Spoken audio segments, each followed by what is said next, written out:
Okay, let's get started. Oh, you know what? I should mute my speaker. Okay, good. Yeah.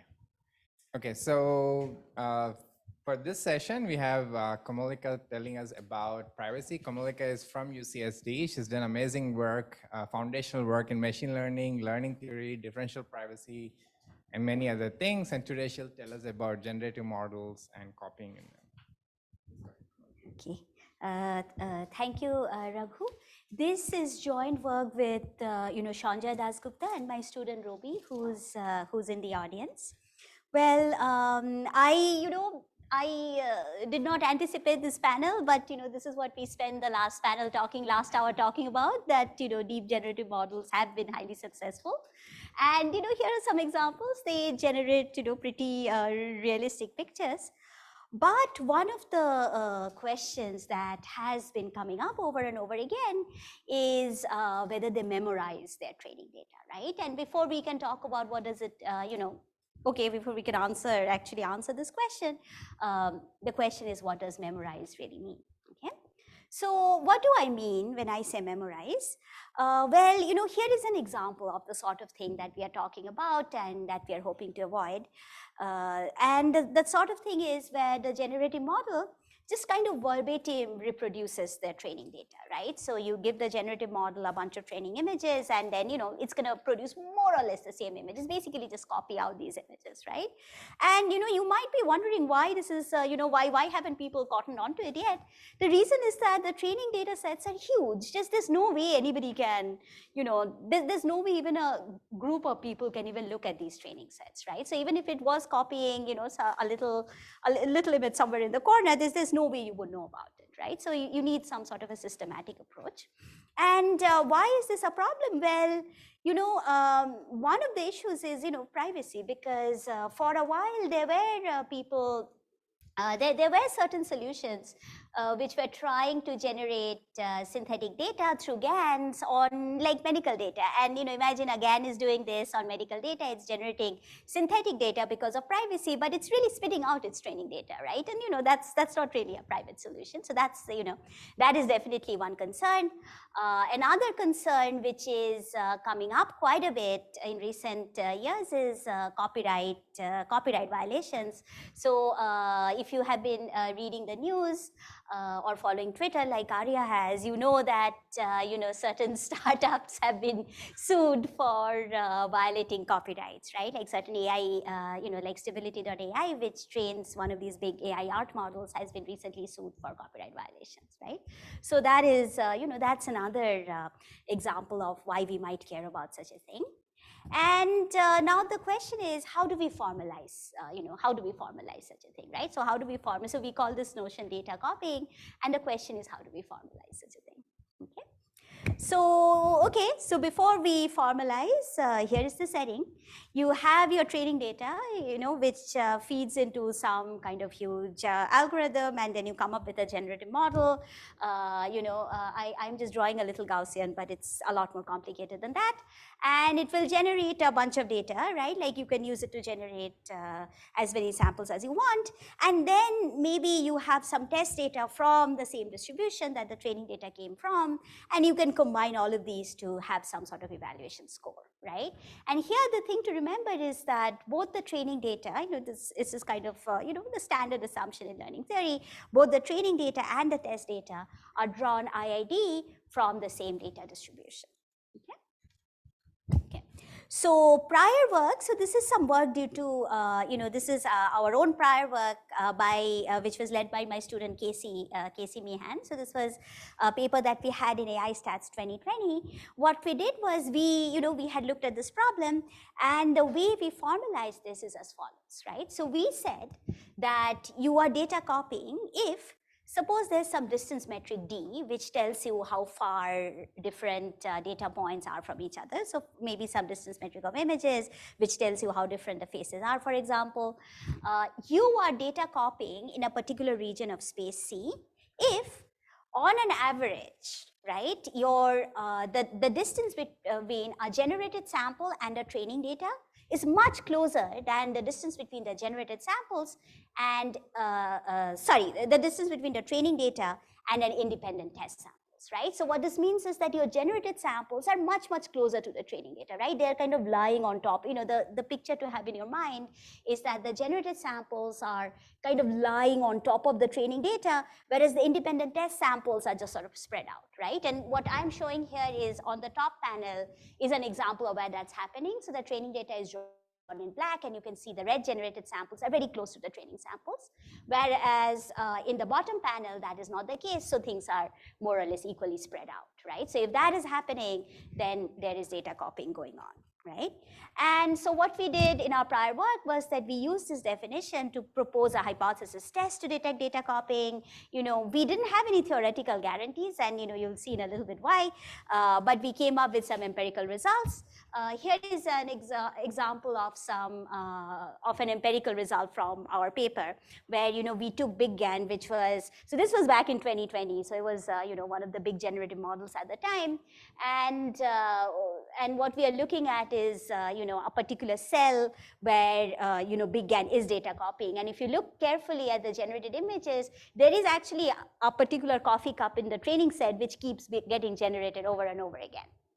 Right, so that's that's kind of what is happening over here when there is data copying. Okay. Now, however, the problem is the following. This particular definition of data copying what we realized over time is that this particular definition of data copying may actually fail to detect even blatant examples, right? So what is an example of this? Consider the following figure, right? So here again, your test data is blue, your training data is in black, and the generated samples are in red. If you look closely, what you would see is that there are certain parts of space where the generated samples are very, very close to the training samples, right on top of the training samples, whereas there are other parts of the space where the generated samples are really far away, right? So it's a mix.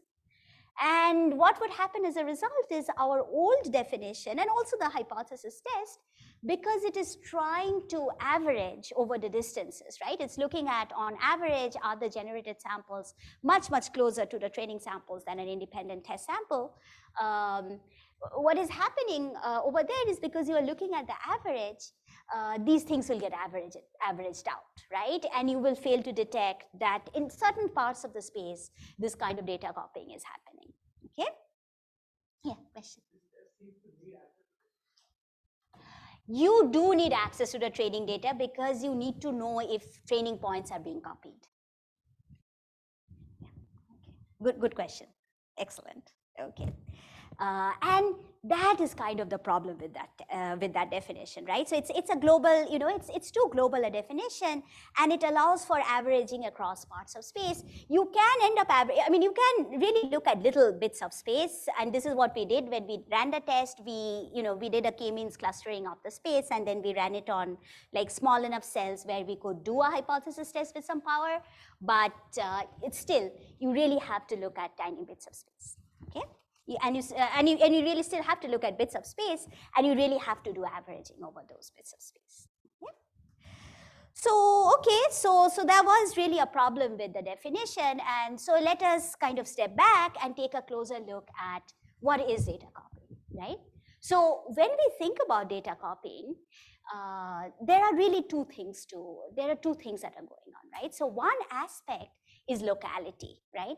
When we are talking about data copying, what we want to look at a phenomenon which is very local around specific training points, right? So, to give you an example, maybe something if you might be doing is, let's say if you were building a generative model on MNIST, and maybe you forgot about the ones, and you had this, and you had twice the number of zeros. Well, there your density is going up, but that's not really copyright violation, right? Like, you don't really care about large regions of space where your density is going up. So the locality is an important bit, right? Then the other thing that is the important bit is that the generated density by your generative model, right? The generated density should be much higher than the actual data density, right? Because, so what that means is, around this particular training point, you are much more likely to easily generate more points than, than anywhere else, right? So that would be data copying, right? Because you can very easily generate, right? So if you drew like 100 million samples and you repeat it and you drew one training sample, one training sample or something close to one training sample came out of it, well, then maybe we don't care about it. But what we want is that things are coming up. The generated density is much higher than the actual data density, and things are really coming up close to that particular training point. So, okay, now we can formalize these two notions and we can say the following. And so this is the formal definition. We can say that a generative model Q will lambda gamma data copy a particular training point if there is if these two conditions hold. So first is our locality condition. There is a small radius R such that P is your underlying data distribution. Under the data distribution, the ball of radius R has mass less than gamma, right? So there's a small radius R of mass less than gamma. So in some sense, this is kind of gamma is the probability locality radius, okay? And the generated density increases by a factor of lambda on this ball. So there's a small ball of probability radius gamma where the generated density is a factor of lambda more than the actual data density, right? Actual data distribution density, okay? And so if this is the case, then data copy is happening around this point X, and the data copy rate is the fraction of generated points where this particular thing holds, right? Where this kind of lambda gamma thing holds, okay? Okay, so now that we have a definition, the question is how can we detect data copying? And so let's first try to understand what is needed to detect data copying. Is this data copying? What do you guys think? Yes, okay. So actually, if your data distribution looks like that, here blue is your data distribution, red is your generated distribution. The generated distribution is fine, we are okay. Then this is indeed data copying. But if your data distribution looks like this, right? Even if the generated distribution is exactly the same, this is not really data copying, right? Like you are doing the right thing, right? So the message that we take away from this is whether something is data copying or not, it depends on how smooth your data distribution is. And we need enough training samples to be able to tell, right? Because in this case, if we had more training samples, we could kind of tell, right? That, this is what is going on. So basically we need a bunch of training samples, or it may not be training samples, but we need a bunch of samples from the data distribution, underlying data distribution, not just generated samples to be able to tell if we are in this case or this case. By smooth, I mean the density does not go, very rapidly up and down. Because what you can imagine is, let's say, so absolute extreme case, imagine your entire data distribution is supported just on the training data points, right? That's a very extreme thing, but that's like an example. Okay, yeah. So there's something I don't understand here, because I mean, assume that you have infinitely many data points. Okay. Then data copying is good. Yes. Right? So yes. there should be, and then you're talking about having a sufficient number of samples. So, but at the same time, you shouldn't have a lot of samples, right? So, okay, if you have an infinite number of data points, or a large number, then you can, right. I mean, then your data copying would, you can still have data copying if your generated density is much higher than your training density, right, in localized regions. So what you want is in local regions, your generated density is much higher than your data distribution density. Okay, okay. There should be an upper bound on the number of samples somehow, no? We have some bounds. I'm not getting into too much detail over there, but we do have some bounds. Okay. Okay. So now based on this insight, we can build a data copying detector. And this is kind of what it looks like. I am glossing over a lot of details here because this is a short talk. So basically what you do is for each training point X, you find the largest radius R of X such that the generated density estimate in a ball of radius R of X is lambda times, the density blows up by a factor of lambda. And the training density or the data distribution density probability mass in that ball is less than equal to gamma, right? And here P hat and Q hat are estimates of Q and P. There are we do have an interesting way of constructing these estimates, but I'm not going into the details of that, but just think about them as estimates, right? So you find, each training point, you try to find these balls of radius R, and then you sample extra points from Q and output proportions of these points that lie in these balls, okay? So you try to do that. And, many of these points may not meet the criteria, right? Like there may not be any such radius for a lot of the X's, okay? So, and these are some theorems. Basically, if your algorithm, if you have enough samples, right? If you want, let's say you want to detect data copying, if you want to estimate the data copying rate, the lambda gamma data copying rate with accuracy epsilon, then very approximately you need these many samples, right? Here, D is the dimension, 1 over epsilon square is the dependence on the accuracy. But what is interesting over here is there is an extra parameter called the smoothness parameter. This is a P epsilon. And again, I won't go into the precise details because short talk, but basically what this does is it measures the smoothness at scale epsilon, right? So if your distribution is, if you imagine that you're only looking at distributions that are very, very smooth, then you may not need that many samples. But if you allow your underlying data distribution to be much more rough, then you're going to need more samples, okay? And also, if you have a data copying detector, then there exists a distribution such that for epsilon equal to 1/3, the number of samples you're going to need is going to be at least 1 over P epsilon, right? So what this means is that, again, that you have to have this at least some level of dependence on the smoothness, okay? So, and now let us go back to our example. And so, we try to do some numerics on this example. And here again, remember, our generated distribution is basically just rho times the training data, right? So rho times you're doing exact copying plus 1 minus rho times you have some sort of underfit distribution, right? Which is very far off from the training data. And as you increase rho, you have more and more data copying, okay?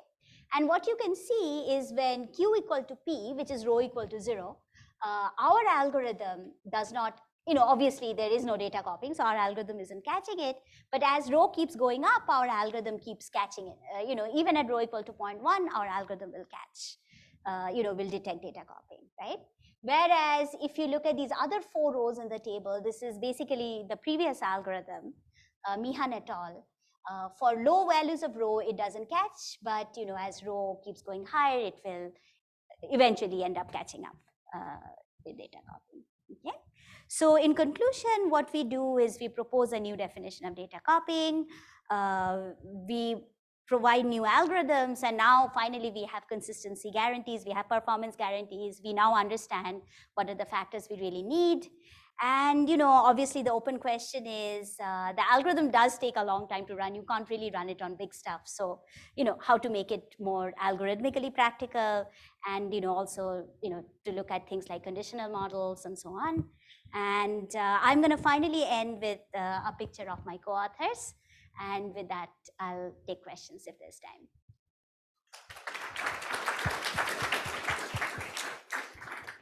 Maybe we can have one question where Sanjay sets up.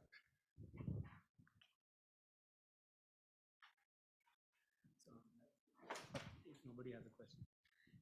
Yeah, so, if you have a test set and a training set that are the same size from the same distribution, couldn't you do a simple thing like take a generated sample and find its closest thing in the test and find its closest thing in training? And if they are very different in terms of distance, then it's copying. Otherwise, it's not. Like, I mean, the setting seems to fit your setting, right? Like where you have access to the training data and you have access to the test data, which are IID from the same distribution. So why not do something simple like that?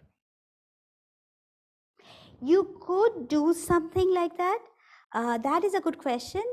You may also have to look at some sort of thresholding, right? Because you only care about small regions of space around the training samples. Yeah, but you just find the closest point in training and the closest point in test and see if they are like, if one is lambda bigger than the other, right? And then you would say it's copying. Otherwise, yeah, I mean, like why not do something much simpler which still fits your, your setting? Is the test data much smaller? I don't know. I have to think about this, but okay, my intuition, I'll have to think before I answer this question, but my intuition is that it would probably not be consistent. Yeah, if the test data is much smaller, then it's not going to work. Okay, thank you. Very good question.